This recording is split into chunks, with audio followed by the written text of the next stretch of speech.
learning in the book of Mishlei, the book of Proverbs. We are up to chapter 14, the book of Mishlei, the book of Proverbs, and we are up to verse 12, which is such a powerful lesson, especially today.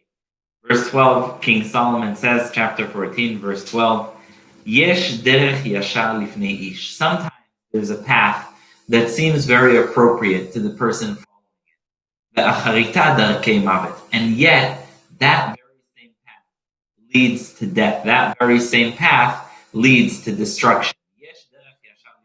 There's a path that seems appropriate and honest and fine to a person, yet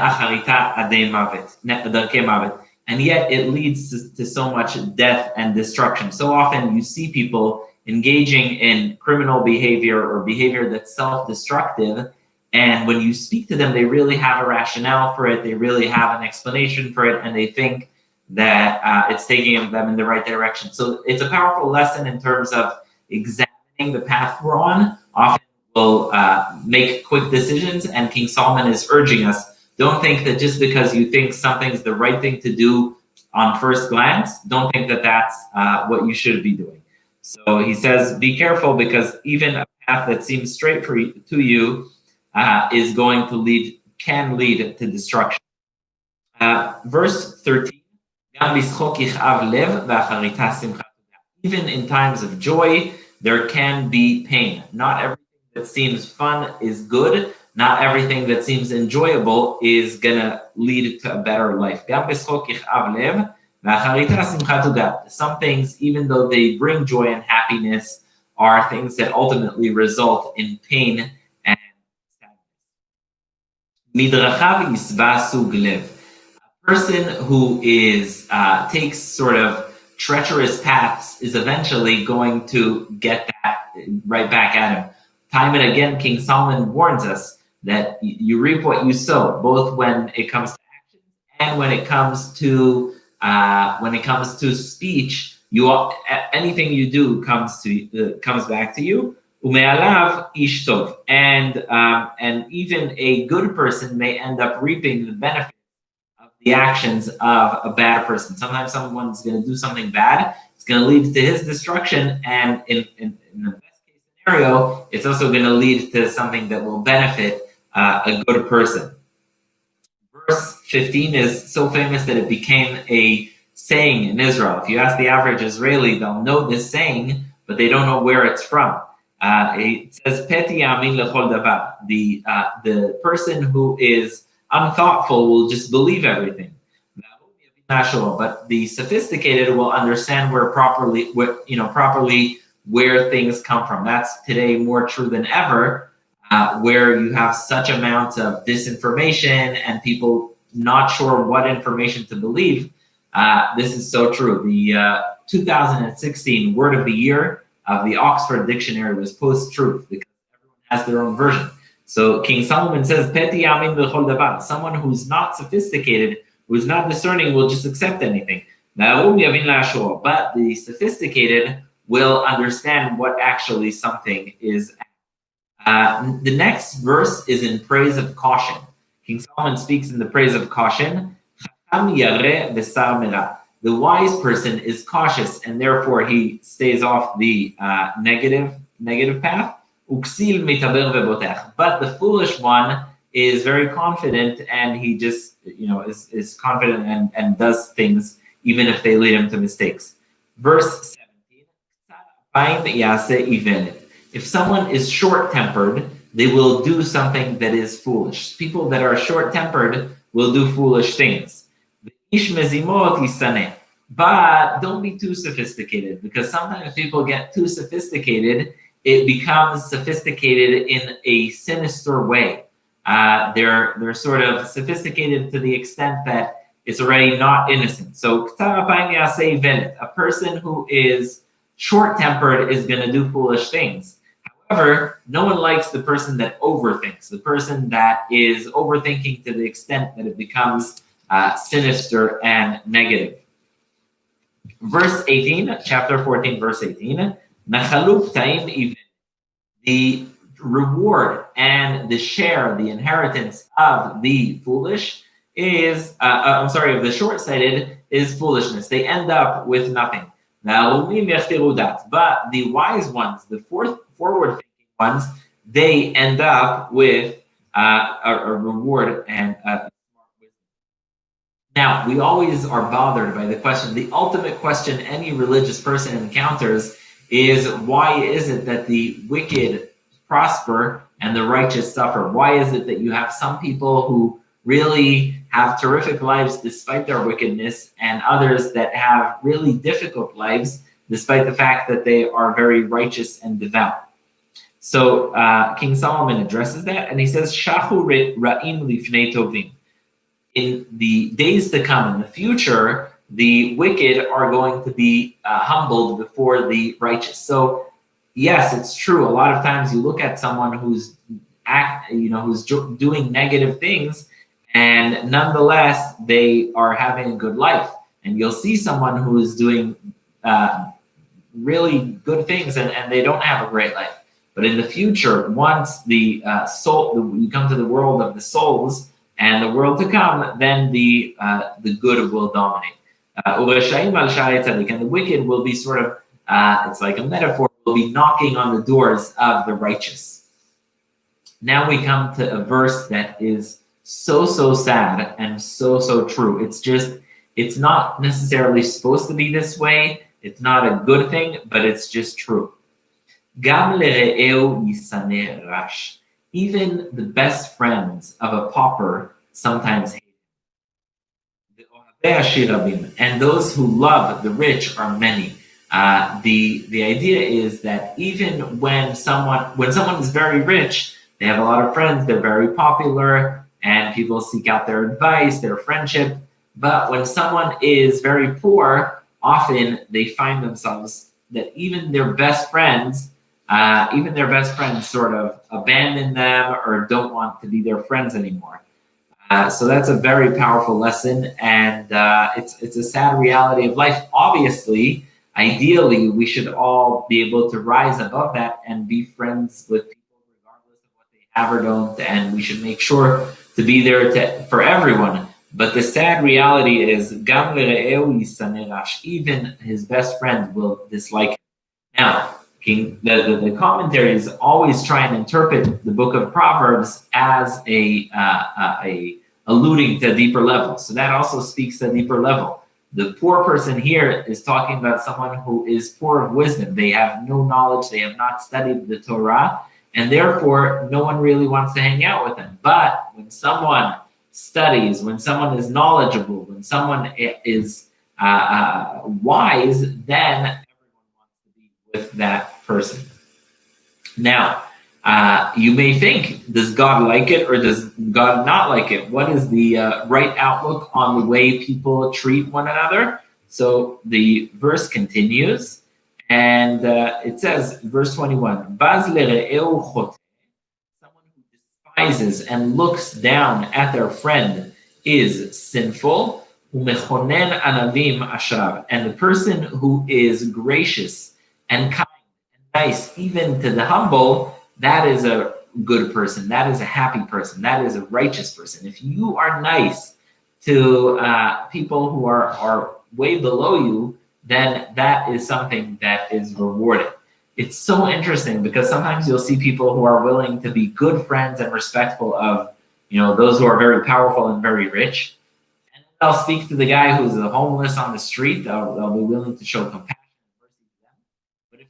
Sort of on their level or just a bit below, then they stay away. Then they don't necessarily engage with them. So what the verse is saying here is that when you are gracious to everyone, even those who are humble, even those who are not so fancy, then you are a lucky person and a good person.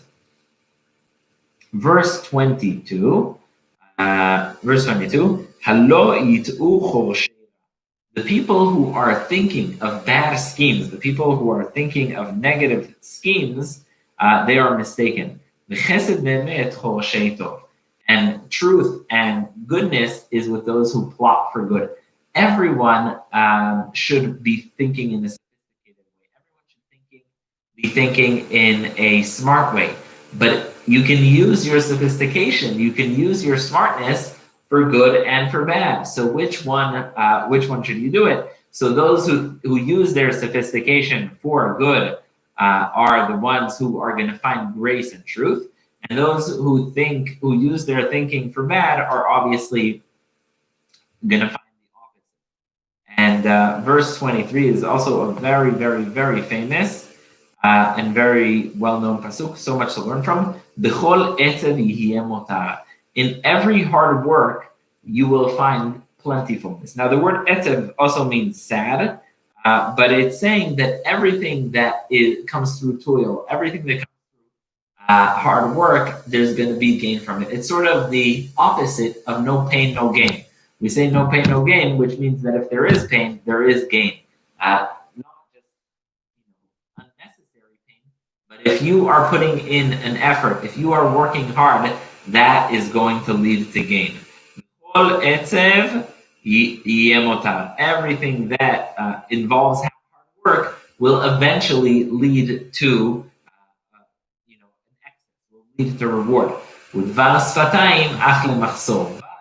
If someone uses their mouth excessively, only trouble can come from that. And that is something that King Solomon addressed elsewhere, which is when someone talks and talks and talks, King Solomon says, "Berov dvarim lo yechdal pesha." With excessive speech, eventually there is doomed to be some kind of sin. There's doomed to be some kind of negative outcome. So King Solomon says, "Dvar sfatayim ach lemachsor."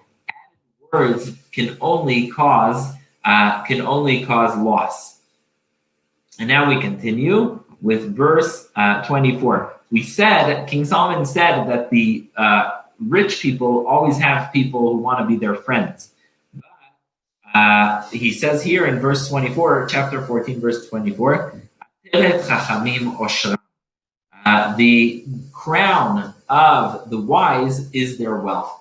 A lot of times someone may not have wealth, but if they have wisdom, if they have knowledge, that is a crown to their head. That's a funny thing to say. King Solomon says, the foolishness of the foolish is foolishness, meaning they are recognized for when someone acts in a foolish way, what's their reward? That is exactly their reward. The foolishness that they exercise, their reward. That is their reward. As opposed to wisdom that yields more rewards, foolishness yields what it is. Next is verse 25, very, very famous, very beautiful pasuk, where King Solomon says, Matzil nefashot ed emet. Someone who testifies and says the truth, that is a life-saving quality. If someone is saying the truth, sometimes you say, oh, okay, he's saying the truth. No. If someone is saying the truth, that person is actually saving lives. Matzil nefashot ed emet. A true witness, that is what saves lives. Because when people have true information, when people know what is right, when people know what is true, when people are able to recognize that, that is a life-saving function. But a person who spreads falsehoods, that is something deceptive. With fearing God comes an ability to be confident, strength. And the children of the person who fears God, who follows God's path, will be sheltered. Fearing God is a source of love, of life, and it will remove you from deadly obstacles.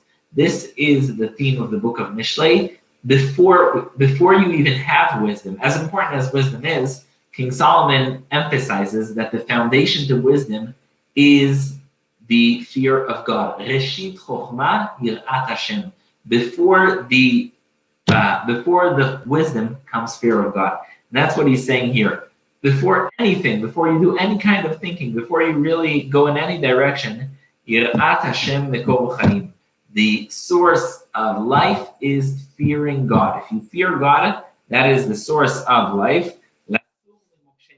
and it removes you from deadly obstacles. The next verse is actually used in the Talmud in a very interesting halachic context. Berov am hadrat melech, which means a king is graced, a king is respected when there are many people. And the Talmud says if a person has two choices, they can either go to a synagogue with 10 people, or they can go to a synagogue with 1,000 people. Go to the synagogue with 1,000 people. Why? Because of this principle written right here. Berov am hadrat melech. The king is glorified with a multitude of people. Any mitzvah that you can do, then you should do it with a multitude of people. Hence the idea of having a large synagogue, a large gathering for a good cause. It's interesting, though, that in some cases there are those who argue the opposite. If you've ever seen the Breslov Hasidim, they prefer to go and pray on their own, all alone in the forest. It allows them to focus, to meditate, to connect. So you have these two principles. On the one hand, you have the principle of Berov Hadrat Melech, meaning when you have many people, that brings glory to the king, glory to God. However, when you pray on your own, often you are able to pray in a way that others are not able to focus. When there are no people, that is when it looks like famine. It looks like nothing is going on. And now we go to the next one. A lot of times people in life will anger us. They'll say something against us. They'll do something to us. And there's a temptation to respond immediately. I know I'm sometimes tempted. Someone says something about you. You want to respond right away.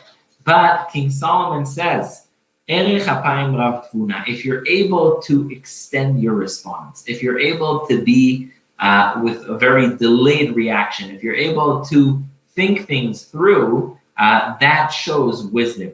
There's the famous Marshmallow Experiment where they give kids a marshmallow in a room and they ask them to wait 5 minutes. And if they wait the entire 5 minutes and don't touch the marshmallow, they will get, I think, another marshmallow. So they have these cameras on them and they see the kid sitting with the marshmallow. And if the kid can sit for 5 minutes, then that kid gets another marshmallow. So the studies show that the kids that are actually able to sit for the entirety of the 5 minutes right in front of the marshmallow and not eat it, those kids end up much more successful in life. They have the ability to delay gratification. And what King Solomon is saying here is that a delayed response, delayed gratification, that is associated with wisdom.